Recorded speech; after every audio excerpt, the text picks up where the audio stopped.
ദിവ്യകാരുണ്യമേ,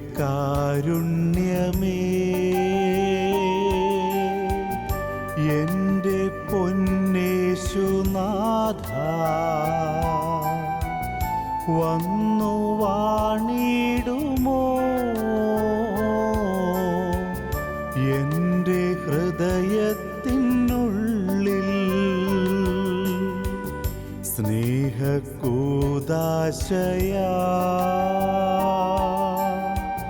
തീർന്നോരാ ദൈവസ്നേഹം ഇന്നു കാണുന്നു ഞാൻ ഈ തിരുവോസ്തിയിൽ. ഈശോ മിശിഹായ്ക്ക് സ്തുതിയായിരിക്കട്ടെ. കർത്താവിൽ ഏറ്റവും പ്രിയ സഹോദരി സഹോദരങ്ങളെ, നിങ്ങൾക്കെല്ലാവർക്കും യേശുക്രിസ്തുവിൻ്റെ നാമത്തിൽ പുതുവർഷത്തിലെ എല്ലാവിധ നന്മകളും എല്ലാവിധ അനുഗ്രഹങ്ങളും എല്ലാവിധമുള്ള ദൈവികമായ നടത്തിപ്പുകളും ഉണ്ടാകട്ടെ എന്ന് ഏറ്റവും ഹൃദയപൂർവ്വം പ്രാർത്ഥിക്കുകയും ആശംസിക്കുകയും ചെയ്യുന്നു. പുതുവർഷത്തിലേക്ക് പ്രവേശിക്കുമ്പോൾ ഒരു പുതുവർഷ സന്ദേശമായിട്ട് നമുക്കൊന്നു ചേരുവാനായിട്ട് ദൈവം അനുവദിച്ച നല്ല നിമിഷത്തിനായിട്ട് ദൈവത്തിന് നന്ദി പറയുന്നു. ഒരു കൊച്ചു വചനം നമുക്ക് ധ്യാനിച്ചുകൊണ്ട് നമുക്കൊന്ന് മുന്നേറാം. സങ്കീർത്തന പുസ്തകം 34-ാം അധ്യായത്തിൻ്റെ 5-ാം വാക്യം ഇപ്രകാരം നമ്മെ വചനം പഠിപ്പിക്കുന്നു: അവിടുത്തെ നോക്കിയവർ പ്രകാശിതരായി, അവർ ലജ്ജിതരാവുകയില്ല. പ്രകാശത്തിൻ്റെ വഴിയിലേക്ക് കടക്കുവാൻ, നമ്മുടെ ജീവിതത്തിന് വ്യക്തതയോടുകൂടിയുള്ള ഒരു നടത്തം സാധ്യമാകുവാൻ ദൈവം തന്നെ അനുവദിക്കുന്ന ഒരു പ്രത്യേകമായിട്ടുള്ള പ്രവൃത്തി എന്ന് പറയുന്നത് അവൻ്റെ മുഖത്തേക്ക് നോക്കുക. അപ്പോൾ നമ്മുടെ ജീവിതത്തിലെ ഇരുളടഞ്ഞ അവസ്ഥകൾ മാറ്റി പ്രകാശം പരക്കും. അടഞ്ഞ വാതിലുകൾ തുറക്കപ്പെടും. മന്ദീഭവിച്ച അവസ്ഥകൾക്ക് ദ്രുതഗതിയുണ്ടാകും.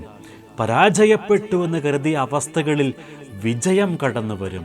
നാം ചെയ്യേണ്ടത് ഒന്നു മാത്രം: എപ്പോഴും അവൻ്റെ മുഖത്തേക്ക് നോക്കുന്ന മക്കളായി നമുക്ക് മാറാം. വചനം ചേർത്ത് പറഞ്ഞു: അവന് ഒരു നാളും ലജ്ജിക്കേണ്ടി വരികയില്ല. Hallelujah, hallelujah. കർത്താവിൽ പ്രിയ സഹോദരങ്ങളെ, 2016 നമ്മോട് വിട പറഞ്ഞു. ഒരു വർഷക്കാലം നമ്മുടെ ജീവിതത്തിൽ നേട്ടങ്ങളും കോട്ടങ്ങളും വിജയങ്ങളും പരാജയങ്ങളും എല്ലാം നൽകിക്കൊണ്ട് 2016 ഒരുപാട് സമ്മിശ്രമായ വികാരങ്ങൾ നമുക്ക് ഏൽപ്പിച്ച് തന്നുകൊണ്ട് വിട പറഞ്ഞപ്പോൾ 2017 നാം പാദമൂന്നിയപ്പോൾ ഇന്ന് നമ്മുടെ ജീവിതത്തിലുള്ള ഒരു വലിയ ആഗ്രഹമെന്ന് പറയുന്നത് 2016 നേടുവാൻ കഴിയാത്ത ഒരുപാട് കാര്യങ്ങൾ നേടണം. ഒരുപാട് പുത്തൻ പ്രോജക്റ്റുകൾ 2017 എനിക്ക് ചെയ്യണം. അങ്ങനെ 2017 എൻ്റെ ജീവിതത്തിൽ ഒരു വിജയമാക്കി എനിക്ക് മാറ്റണം. ഇതാ നമ്മുടെ വലിയ ആഗ്രഹം, വലിയ ഒരു ഹൃദയത്തിൻ്റെ വാഞ്ച. പ്രിയപ്പെട്ടവരെ, ഓരോ മക്കളെയും എടുത്തു കഴിഞ്ഞാൽ വിദ്യാർത്ഥികളാവട്ടെ, ശുശ്രൂഷകരാവട്ടെ, ഒരുപാട് സ്ഥാനങ്ങൾ വഹിക്കുന്ന മേലധികാരികളാവട്ടെ, ജോലി മേഖലയിലുള്ളവരാവട്ടെ, ഓരോ മക്കളും ആഗ്രഹിക്കുന്നു തങ്ങൾ പ്രവർത്തിക്കുന്ന, തങ്ങൾ ആയിരിക്കുന്ന മേഖലയിൽ ഒരനുഗ്രഹമായി, ഒരു വിജയമായി എനിക്ക് മാറണം. ഇതിനായിട്ട് നമുക്കറിയാം, പലപ്പോഴും ചില മാതൃകാ വ്യക്തികളെ നാം എടുക്കാറുണ്ട്, ചില റോൾ മോഡൽസിനെ എടുക്കാറുണ്ട്, അല്ലെങ്കിൽ ആ ചില വ്യക്തികളുടെ സ്വഭാവങ്ങളെ നാം ഏറ്റെടുക്കാറുണ്ട്. ഇപ്രകാരം റോൾ മോഡലാക്കുവാനും ഇപ്രകാരം ഏതെങ്കിലും സ്വഭാവങ്ങളെയൊക്കെ ഏറ്റെടുക്കുവാനും ഒക്കെ ആയിട്ട് ശ്രമിക്കുമ്പോൾ പ്രധാനമായിട്ട് 3 കാര്യങ്ങളാണ് നാം അവിടെ ശ്രദ്ധിക്കുക. ഒന്ന്, ആ വ്യക്തി വ്യക്തമായ ജീവിത ലക്ഷ്യമുള്ള വ്യക്തിയായിരിക്കും. 2, തൻ്റെ ജീവിത ലക്ഷ്യം പൂർത്തീകരിച്ച് അതിൻ്റെ ദൗത്യം വിജയിപ്പിച്ച വ്യക്തിയായിരിക്കും. 3, ലോകം ആ വിജയത്തെ അംഗീകരിച്ച വ്യക്തിയായിരിക്കും. ഈ 3 സ്വഭാവ ഗുണങ്ങൾ കടന്നു വരുമ്പോഴാണ് നമുക്ക് ഒരു വ്യക്തിയുടെ ജീവിതം വിജയമായിരുന്നു, അവൻ വിജയിച്ച വ്യക്തിയെന്ന് നമുക്ക് പറയുവാനായിട്ട് കഴിയത്തുള്ളൂ. ചരിത്രത്തിൻ്റെ താളുകൾ നാം മറിച്ചു നോക്കുമ്പോൾ, ഏടുകളിലൂടെ നാം കടന്നു പോകുമ്പോൾ നമുക്ക് കാണുവാനായിട്ട് കഴിയും. ഒരുപാട് സാമ്രാജ്യങ്ങൾ പിടിച്ചടക്കിയ മക്കളുണ്ട്, ഒരുപാട് ജീവിതത്തിൽ വിജയങ്ങൾ കൈവരിച്ച മക്കളുണ്ട്, ഒരുപാട് പ്രശസ്തി ആർജിച്ച മക്കളുണ്ട്, ഒരുപാട് കായിക ബലത്തിൽ ശക്തരായ മക്കളുണ്ട്. എന്നാൽ ഇവരിൽ ആരും തന്നെ ഒരു വേള മരണത്തെ പുൽകുന്ന വേളയിൽ തൻ്റെ ജീവിതത്തിൻ്റെ ദൗത്യമെന്തോ അവയെല്ലാം ഞാൻ പൂർത്തീകരിച്ചു, എല്ലാം പൂർത്തിയാക്കി എന്ന് പറഞ്ഞുകൊണ്ട് പരിപൂർണ സംതൃപ്തിയോടുകൂടി മരണത്തെ പുൽകിയവരെ ആരെയും ചരിത്രത്തിൻ്റെ ഏടുകൾ മറിച്ചാൽ നമുക്ക് കാണുവാൻ കഴിയില്ല. എന്നാൽ യേശുക്രിസ്തു എന്നുള്ള വ്യക്തിത്വത്തെ എടുക്കുമ്പോൾ നമുക്ക് കാണുവാനായിട്ട് കഴിയും. പിതാവ് എന്ത് ദൗത്യവുമായിട്ട് യേശുവിനെ ഈ ഭൂമിയിലേക്ക് അയച്ചുവോ എല്ലാ ദൗത്യങ്ങളും പൂർത്തീകരിച്ചുകൊണ്ട് കുരിശിൽ കിടന്നുകൊണ്ട് അവൻ മറുപടിയായിട്ട് ദൈവത്തോട് പറഞ്ഞു, ദൈവമേ, എല്ലാം പൂർത്തിയായി, ഞാൻ ഏറ്റെടുത്ത ദൗത്യങ്ങളെല്ലാം ഞാൻ പൂർത്തിയാക്കി എന്ന് ഹൃദയത്തിൽ തൊട്ട് പറഞ്ഞുകൊണ്ട് ജീവിതത്തിൽ മരണത്തെ പുൽകിയ യേശുക്രിസ്തുവിൻ്റെ ജീവിത മാതൃക ഏറ്റെടുത്താൽ, പ്രിയപ്പെട്ടവരെ, നമ്മുടെ ഈ 2017 ഈ പുതിയ അധ്യയന വർഷത്തിലേക്ക്, ഈ പുതിയ വർഷത്തിൻ്റെ ആരംഭത്തിലേക്ക് നമ്മുടെ ജീവിതത്തിലും ഒരു പുത്തൻ വെളിച്ചം, അവൻ്റെ മുഖത്തേക്ക് നോക്കുമ്പോൾ നമ്മുടെ ജീവിതത്തിലേക്ക് കടന്നു വരുന്ന ഒരു പുത്തൻ ചൈതന്യം, ഒരു പുത്തൻ അഭിഷേകം, ഒരു പുത്തൻ വഴി തുറന്നു കിട്ടുക തന്നെ ചെയ്യും. ചേർന്ന് പറയാവോ? Hallelujah, hallelujah. പ്രിയപ്പെട്ടവരെ, ക്രിസ്തുമസിൻ്റെ നാളുകളൊക്കെ കടന്നുപോയി.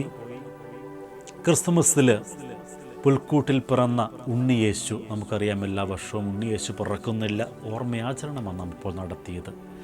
പുൽക്കൂട്ടിൽ പിറന്ന ഉണ്ണിയേശുവിൻ്റെ ഒരു നല്ല രൂപത്തിലേക്ക് ഒരുപാട് സമയം ഞാൻ നോക്കി നിന്നു. ഒരു നിമിഷം, ഒരു ദിവസം അപ്രകാരം നോക്കി നിന്നപ്പോൾ യേശുവിന് അഥവാ ഉണ്ണിയേശുവിന് നമ്മോട് സംസാരിക്കുവാനായിട്ട് ഒരുപാട് കാര്യങ്ങളുണ്ടായിരുന്നു. നമ്മുടെ ജീവിതം ഒരു വിജയമാക്കി മാറ്റുവാനായിട്ട് നാം ചെയ്യേണ്ടുന്നതായ ഒരുപാട് കാര്യങ്ങൾ അവൻ്റെ മുഖത്ത് നിന്ന് നമുക്ക് പഠിക്കുവാനുണ്ടായിരുന്നു. അവൻ്റെ ജീവിതത്തെ നോക്കിയിട്ട് നാം നമ്മുടെ ജീവിതത്തിൽ ഏറ്റെടുക്കേണ്ടതായ ഒരുപാട് കാര്യങ്ങൾ ഉണ്ണിയേശുവിൻ്റെ മുഖത്ത് നിന്ന് നമുക്ക് വായിച്ചെടുക്കുവാനുണ്ടായിരുന്നു.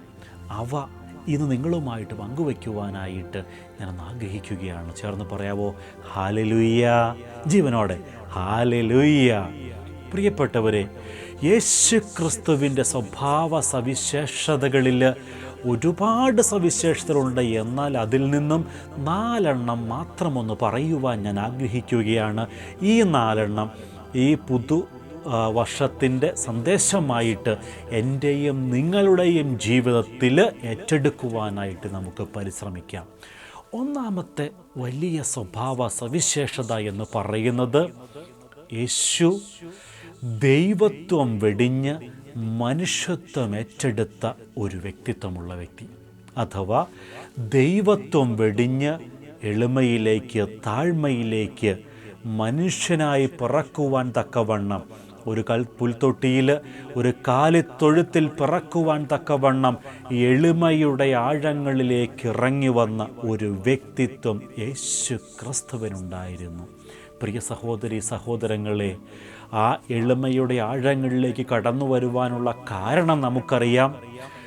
മാനവ മക്കളിൽ ഒരുവൻ പോലും നഷ്ടപ്പെട്ടു പോകാതിരിക്കുവാനായിട്ട് മാനവ മക്കളിൽ ഒരുവനായിട്ട് അവൻ ജന്മമെടുത്തുവെങ്കിൽ അവൻ്റെ ജീവിതത്തിൽ ആ എളിമയുടെ അവസ്ഥയിലേക്ക് കടന്നു വരുവാനായിട്ടുള്ള യഥാർത്ഥമായ കാരണമുണ്ട്. കാരണം ഈ ഓരോ മക്കളുടെയും ചെറുതും വലുതുമായ എല്ലാ അവസ്ഥകളെയും സ്വന്തം ജീവിതത്തിലൂടെ ഏറ്റെടുക്കുവാനും തൊട്ടറിയുവാനും വേണ്ടി ഈ ഒരു മകനും മകളും പോലും നഷ്ടപ്പെട്ടു പോകാതെ വീണ്ടെടുക്കുവാനായിട്ട് അവൻ മനുഷ്യനായി പിറന്നു, എളിമയുടെ അവസ്ഥയിലേക്ക്. പ്രിയ സഹോദരി സഹോദരങ്ങളെ, ഇന്ന് ഒരുപാട് മക്കളുമായിട്ട് അവരുടെ സ്പിരിച്വൽ ഷെയറിങ്ങുകളാവട്ടെ, അവരുടെ വിഷയങ്ങളാവട്ടെ ഒക്കെ പങ്കുവയ്ക്കപ്പെടുമ്പോൾ തൊട്ടറിയുവാനും തിരിച്ചറിയുവാനും കഴിഞ്ഞ ഒരു വലിയ കാര്യം, നാം എല്ലാം അഭിമുഖീകരിക്കുന്ന ഒരുപാട് വിഷയങ്ങളിൽ 99% പ്രശ്നങ്ങളുടെയും മൂല കാരണം അനാവശ്യമായ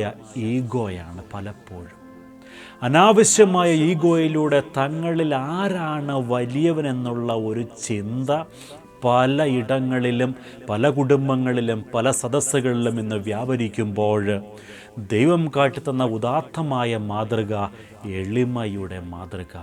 പ്രിയപ്പെട്ടവരെ, ഇന്ന് കുടുംബത്തിലേക്കൊക്കെ കടന്ന് പല കുടുംബങ്ങളിലെയും വിഷയങ്ങളിലൊക്കെ ഇൻവോൾവ് ആകുമ്പോൾ ഒരു മത്സരം അവശേഷിക്കുന്നു അവിടെ. ആദ്യം UK-യിലെത്തി കൂടുതൽ സമ്പാദിക്കുന്ന ഭാര്യയാണോ വലുത്, ഭർത്താവാണോ വലുത്? കായിക ബലത്തിന് മുന്നിൽ നിൽക്കുന്ന ഭർത്താവാണോ വലുത്, ഭാര്യയാണോ വലുത്?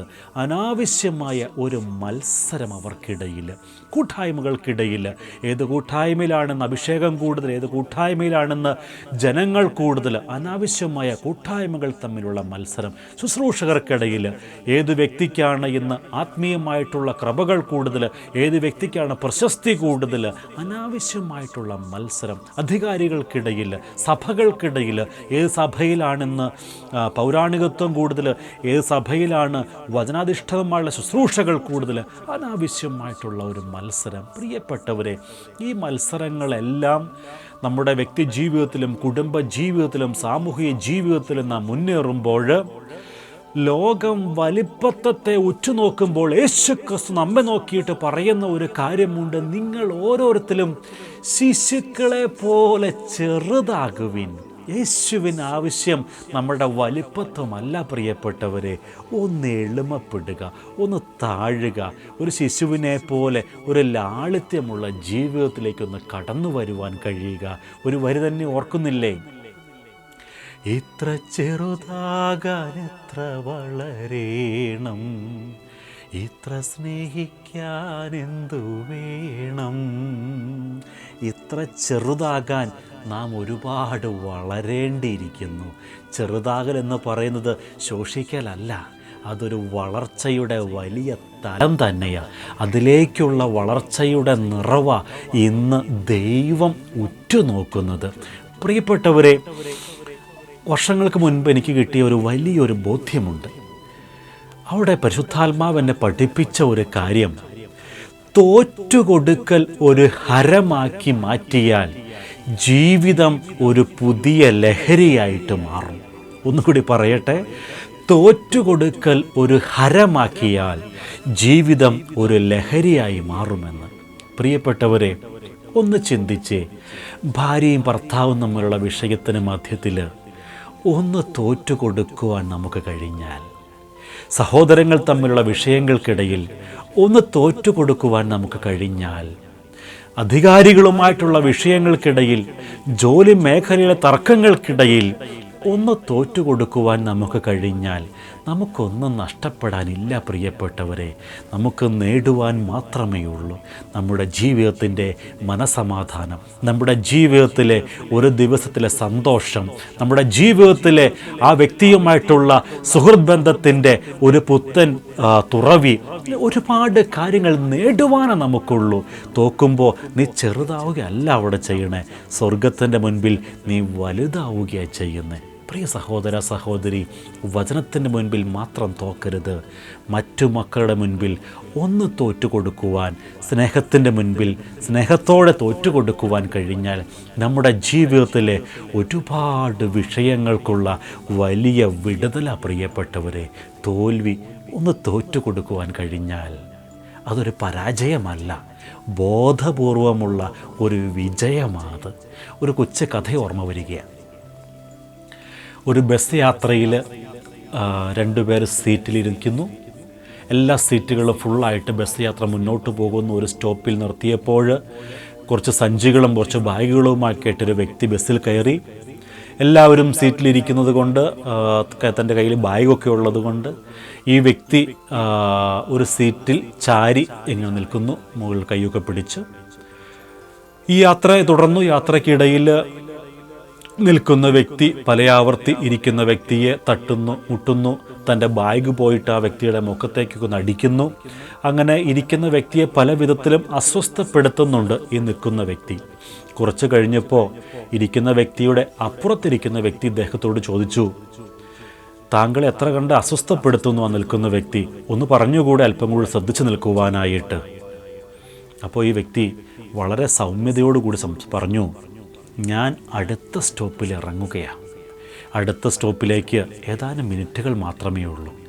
അതിനിടയിൽ എന്തിനാ ഒരു അനാവശ്യമായ ശണ്ട?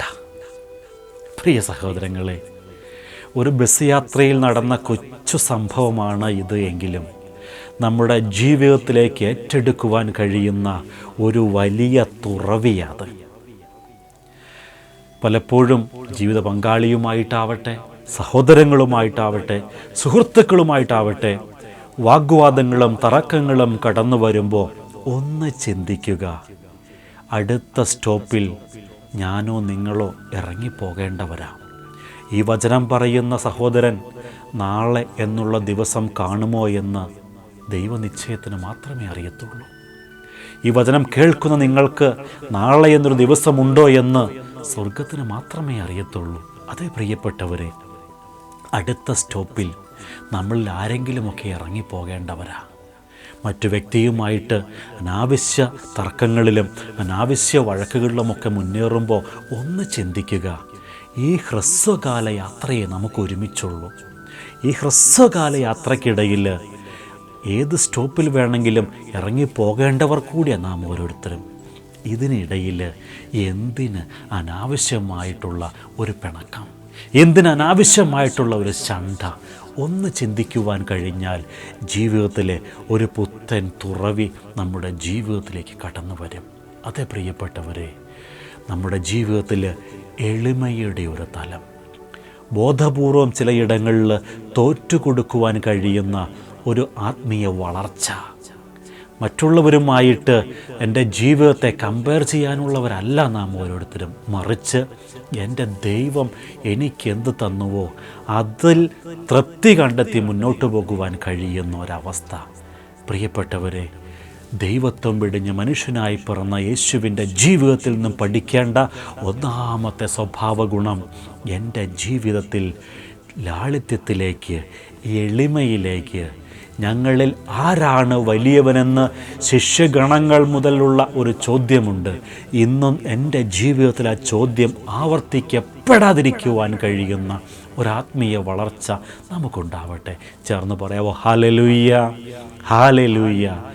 രണ്ടാമത്തെ യേശുവിൻ്റെ സ്വഭാവ ഗുണം, യേശുവിൻ്റെ ജീവിതത്തിൽ വ്യക്തമായ ജീവിത ലക്ഷ്യമുള്ള ഒരു വ്യക്തിത്വമുണ്ടായിരുന്നു. വ്യക്തമായ ജീവിത ലക്ഷ്യമുള്ള ഒരു വ്യക്തിത്വം. നമുക്കറിയാം, ഇന്ന് ഒരുപാട് ജീവിതങ്ങൾ പരാജയപ്പെടുന്നതിൻ്റെ പ്രധാനപ്പെട്ട കാരണം അവർക്ക് ലക്ഷ്യബോധമില്ലാത്തത് കൊണ്ടാണ്. പലപ്പോഴും യേശുക്രിസ്തു മനുഷ്യത്വം എടുത്തുകൊണ്ട് ഈ ഭൂമിയിൽ വന്നതിന് വ്യക്തമായ ലക്ഷ്യമുണ്ട്. അനുദിന ജീവിതത്തിൽ അവൻ അതിനുവേണ്ടി പ്രവർത്തിച്ചു കൊണ്ടിരുന്നു.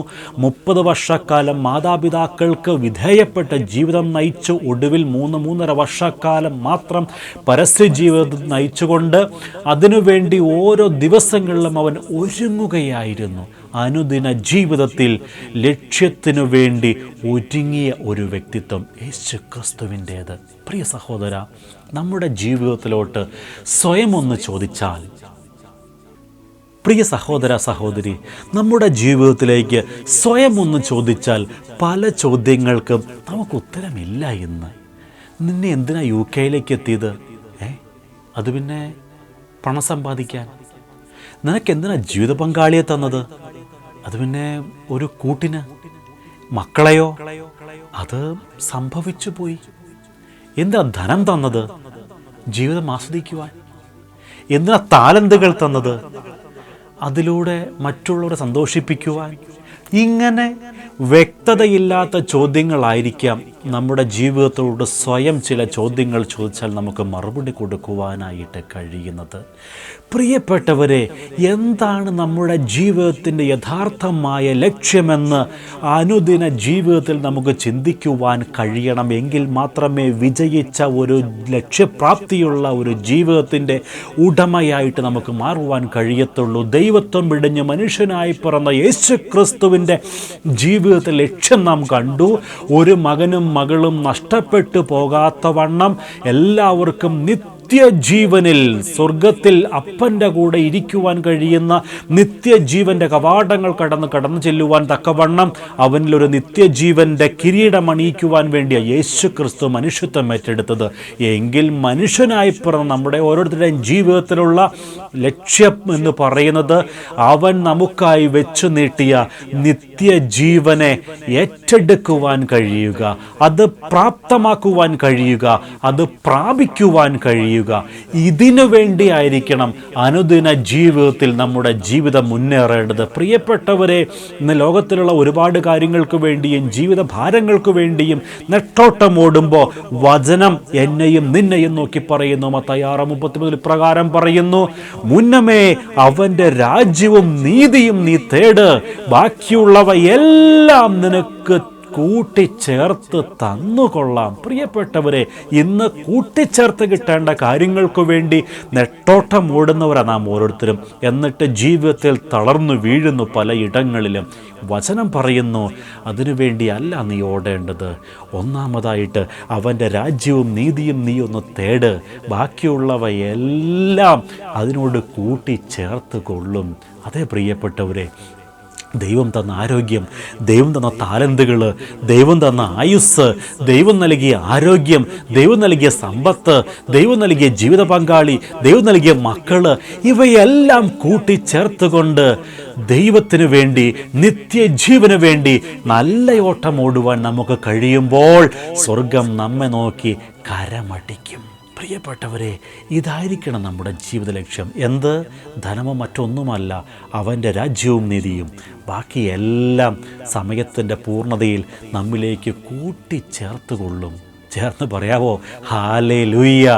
യേശുക്രിസ്തുവിൻ്റെ ജീവിതത്തിലെ മൂന്നാമത്തെ വലിയ സവിശേഷത, പിതാവുമായിട്ട് ഗാഢബന്ധം പുലർത്തുന്ന, പിതാവുമായിട്ട് അനുനിമിഷം സംസാരിക്കുന്ന, നിരന്തരം പ്രാർത്ഥനയിലായിരിക്കുന്ന ഒരു വ്യക്തിത്വം. അതേ പ്രിയപ്പെട്ടവരെ, പിതാവുമായിട്ട് അഗാധമായിട്ടുള്ള ബന്ധം സ്ഥാപിച്ചുകൊണ്ടിരുന്ന ഒരു യേശു ക്രിസ്തു നമ്മുടെ ജീവിതത്തിലെ പ്രാർത്ഥനാ ജീവിതം എപ്രകാരം പ്രിയപ്പെട്ടവരെ? 3 തരം വിദ്യാർത്ഥികളെ ഞാൻ കണ്ടിട്ടുണ്ട്. കുറച്ച് നാൾ ടീച്ചറായിട്ട് വർക്ക് ചെയ്ത സമയത്ത് എനിക്ക് പഠിച്ച് ജയിക്കണം എന്ന ആഗ്രഹമുള്ള, തീഷ്ണതയുള്ള കുറേ മക്കളെ കണ്ടു. മറ്റു പലരുടെയും നിർബന്ധങ്ങൾ കൊണ്ട് കടന്നു വന്നു. എനിക്ക് ജയിക്കണമെന്നില്ല, പരാജയമോ എന്തോ ആയിക്കോട്ടെ, ഐ ഡോണ്ട് കെയർ എന്ന് ചിന്തിക്കുന്ന ഒരു കൂട്ടം മക്കളുണ്ട് അവിടെ. മൂന്നാമതൊരു കൂട്ടം ഗണങ്ങളുണ്ട്. അധ്യാപകരും മാതാപിതാക്കളുമൊക്കെ നിർബന്ധിച്ചാൽ അവർ പഠിക്കും, ചെറിയ പണിഷ്മെൻറ്റുകൾ കിട്ടിയാൽ അവർ പഠിക്കും, ഒരു നിർബന്ധത്തിന് വഴങ്ങി അവർ പഠിക്കും എന്ന് ചിന്തിക്കുന്ന ഒരു കൂട്ടം ഗണങ്ങളുണ്ട്.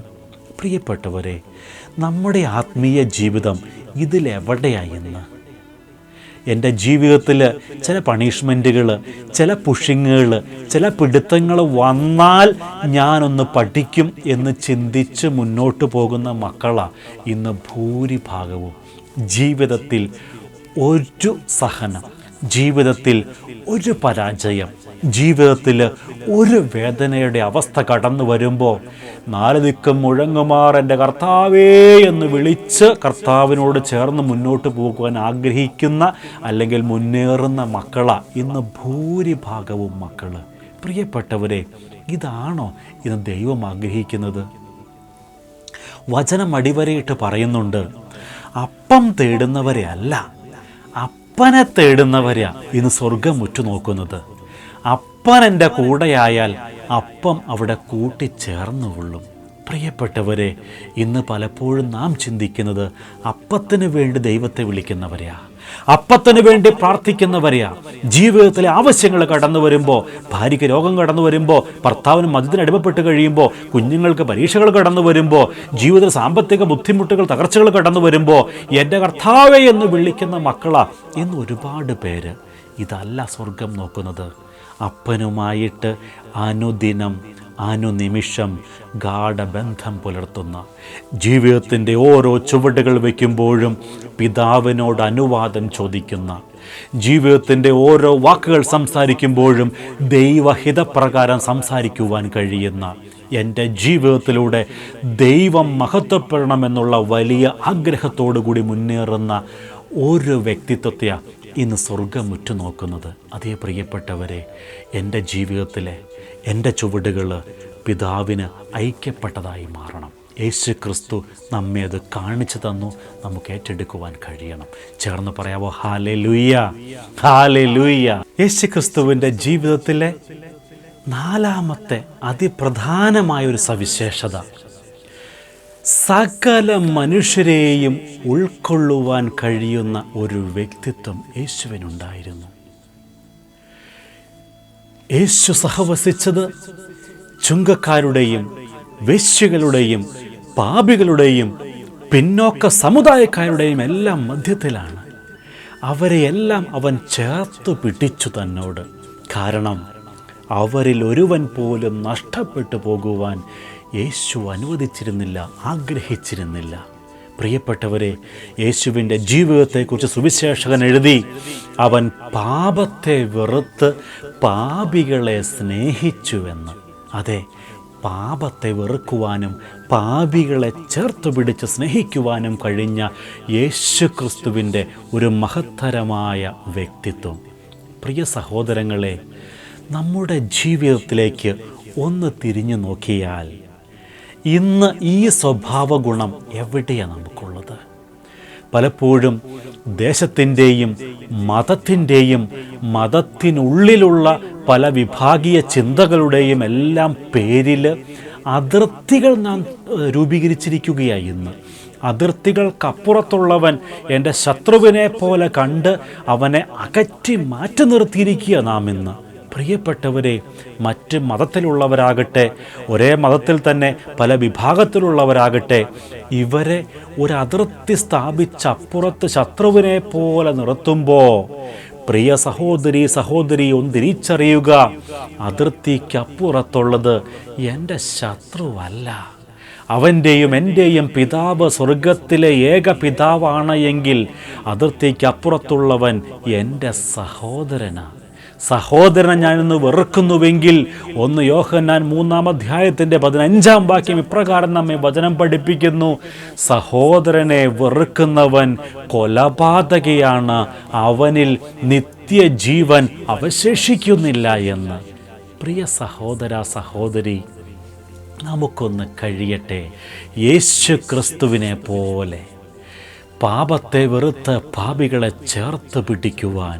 മതത്തിൻ്റെയും ദേശത്തിൻ്റെയും വിഭാഗീയ ചിന്തകളുടെയും വർഗത്തിൻ്റെയും നിറത്തിൻ്റെയും പേരിൽ നാം ഇന്ന് മാറ്റി നിർത്തിയിരിക്കുന്ന അനേക മക്കളെ, ശത്രുവിനെ പോലെ കണക്കാക്കിയിരിക്കുന്ന അനേക മക്കളെ സഹോദരതുല്യം സ്നേഹിച്ചൊന്ന് ചേർത്ത് പിടിക്കുവാൻ നമുക്കൊന്ന് കഴിയട്ടെ.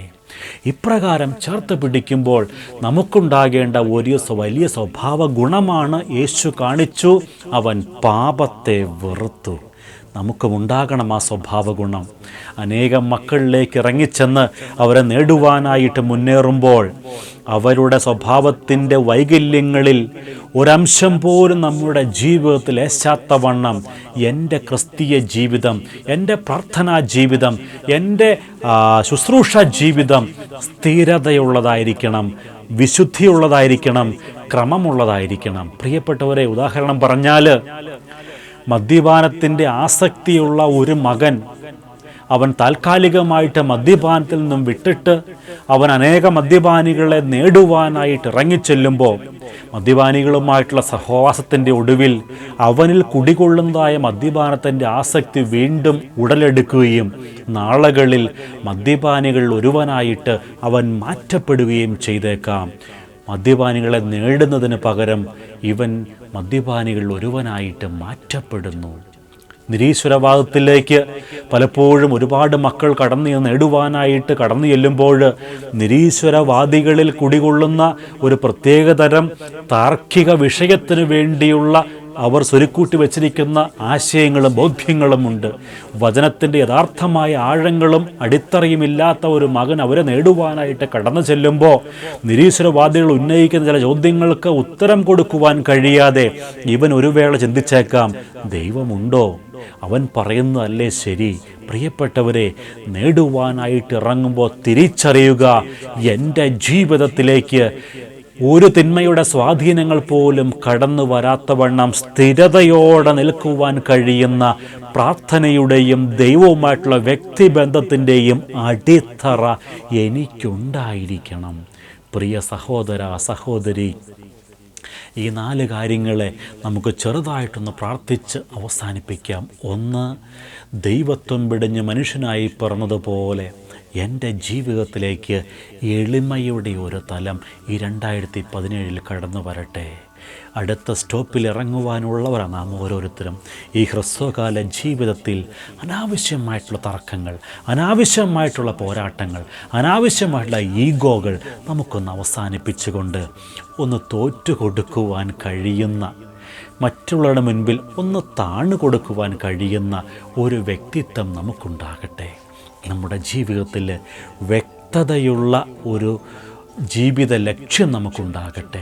എൻ്റെ ജീവിതത്തിൻ്റെ ലക്ഷ്യമെന്ന് പറയുന്നത് ലോകം പിടിച്ചടക്കലല്ല, മറിച്ച് മുന്നമേ അവൻ്റെ രാജ്യവും നീതിയും തേടല. അത് തേടിക്കഴിയുമ്പോൾ ബാക്കിയെല്ലാം ചേർന്ന് വന്നുകൊള്ളും എന്നുള്ള ഒരു ഉറപ്പ്. 3, പ്രാർത്ഥനയുടെ ഒരു നിരന്തര പ്രാർത്ഥനയുള്ള മകനും മകളുമായിട്ട് മാറുവാൻ കഴിയട്ടെ. പിതാവുമായിട്ട് ഗാഢബന്ധം പുലർത്തുവാൻ എനിക്ക് കഴിയുമ്പോൾ എൻ്റെ ജീവിതത്തിലേക്ക് സഹനങ്ങൾ കടന്നു വരുമ്പോൾ, വേദനകൾ കടന്നു വരുമ്പോൾ, പരാജയങ്ങൾ കടന്നു വരുമ്പോൾ, പ്രലോഭനങ്ങൾ കടന്നു വരുമ്പോൾ ഞാൻ തളരില്ല അവിടെ. കാരണം എന്നെ ശക്തിപ്പെടുത്തുന്ന എൻ്റെ സ്വർഗത്തിലെ ദൈവത്തിൻ്റെ അപരിമേയമായ സംരക്ഷണ വലയം എനിക്ക് ചുറ്റുമുണ്ട് എങ്കിൽ ലോകത്തിനെ തളർത്തുവാൻ കഴിയത്തില്ല. നിരന്തരം പിതാവുമായിട്ട് ഗാഢബന്ധം പുലർത്തുന്ന ഒരു വ്യക്തിത്വം ഈ വർഷം നമുക്കുണ്ടാകട്ടെ. ഒടുവിൽ എല്ലാ മക്കളെയും ഒന്ന് ചേർത്ത് പിടിക്കുവാൻ കഴിയുന്ന, എല്ലാ മക്കളിലെ സ്വഭാവ സവിശേഷതകളെയും ഉൾക്കൊള്ളുവാൻ കഴിയുന്ന, കൂടെ നിന്നുകൊണ്ട് ഒറ്റുവാൻ ശ്രമിച്ച യൂദാസിനെ പോലും ചേർത്ത് പിടിക്കുവാൻ ശ്രമിച്ച യേശു ക്രിസ്തുവിൻ്റെ ആത്മീയ തുറവിയുടെ ഒരംശം നമ്മുടെ ജീവിതത്തിലേക്കും കടന്നു വരട്ടെ. കൂടെ നിൽക്കുന്ന മക്കൾ ജീവിത പങ്കാളിയാവട്ടെ, മക്കളാവട്ടെ, ഉറ്റ സുഹൃത്തുക്കളാകട്ടെ, നമ്മെ ഒറ്റുമ്പോൾ, ഒറ്റപ്പെടുത്തുമ്പോൾ അവരെയും സ്നേഹത്തോടെ ഒന്ന് ചേർത്ത് പിടിക്കുവാൻ നമുക്ക് കഴിയട്ടെ. മറ്റുള്ളവരെ ശത്രുക്കളായി അതിർവരമ്പുകൾക്കപ്പുറത്ത് വിടാതെ അപ്പുറത്തുള്ളവൻ എൻ്റെ സഹോദരനാണെന്നുള്ള സത്യം തിരിച്ചറിഞ്ഞ് അവനെ കൂടി കർത്താവിന് വേണ്ടി നേടുവാൻ കഴിയുന്ന ഒരാത്മീയ തുറവി നമുക്കുണ്ടാകട്ടെ. മറ്റവസ്ഥകളിലേക്ക് ഇറങ്ങിച്ചെല്ലുമ്പോൾ ഒരു പാപത്തിൻ്റെ അവസ്ഥകൾ പോലും നമ്മെ ഏശാത്തവണ്ണം നാം വിശുദ്ധിയിൽ സ്ഥിരതയുള്ള മക്കളായി മാറുവാൻ നമുക്ക് കഴിയട്ടെ. പ്രിയപ്പെട്ടവരെ, ഈ 4 സ്വഭാവ ഗുണങ്ങൾ യേശു ക്രിസ്തു നമ്മെ പഠിപ്പിച്ച ഈ 4 സ്വഭാവ ഗുണങ്ങൾ ഈ 2017 നമുക്ക് ഏറ്റെടുക്കുവാനും പ്രാവർത്തികമാക്കുവാനും കഴിഞ്ഞാൽ സുനിശ്ചിതം നമ്മുടെ ജീവിതം വിജയമായി തീരും. വിജയപൂർണമായ ഒരു ഡിസംബർ 31, 2017 ആഘോഷമായിട്ട് നമുക്ക് പങ്കെടുക്കുവാൻ കഴിയും.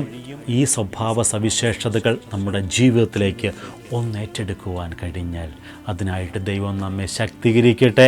എല്ലാവർക്കും ഒരിക്കൽ കൂടി ഡിവൈൻ മീഡിയയുടെ പേരിലുള്ള എല്ലാവിധ അനുഗ്രഹങ്ങളും എല്ലാവിധത്തിലുള്ള നന്മകളും എല്ലാവിധത്തിലുള്ള ദൈവിക പരിപാലനയും ഞങ്ങൾ കൂട്ടത്തോടുകൂടി കുടുംബത്തോടുകൂടി കൂട്ടായ്മയോട് ചേർന്ന് നിന്നുകൊണ്ട് പ്രാർത്ഥിക്കുകയും ആശംസിക്കുകയും ചെയ്യുന്നു. എല്ലാവരെയും ദൈവം അനുഗ്രഹിക്കട്ടെ. എല്ലാവരെയും ദൈവം വഴി നടത്തട്ടെ. പിതാവായ ദൈവത്തിൻ്റെ സ്നേഹവും പുത്രനമ്പുരാൻ്റെ പരിപാലനയും പരിശുദ്ധാത്മാവിൻ്റെ സഹവാസവും നമ്മുടെ എല്ലാവരുടെയും ജീവിതത്തിൽ ഈ വർഷത്തിലും ഉടനീളം ഉണ്ടാകുമാറാവട്ടെ. യേശുവിൻ്റെ നാമത്തിൽ തന്നെ ആമേൻ.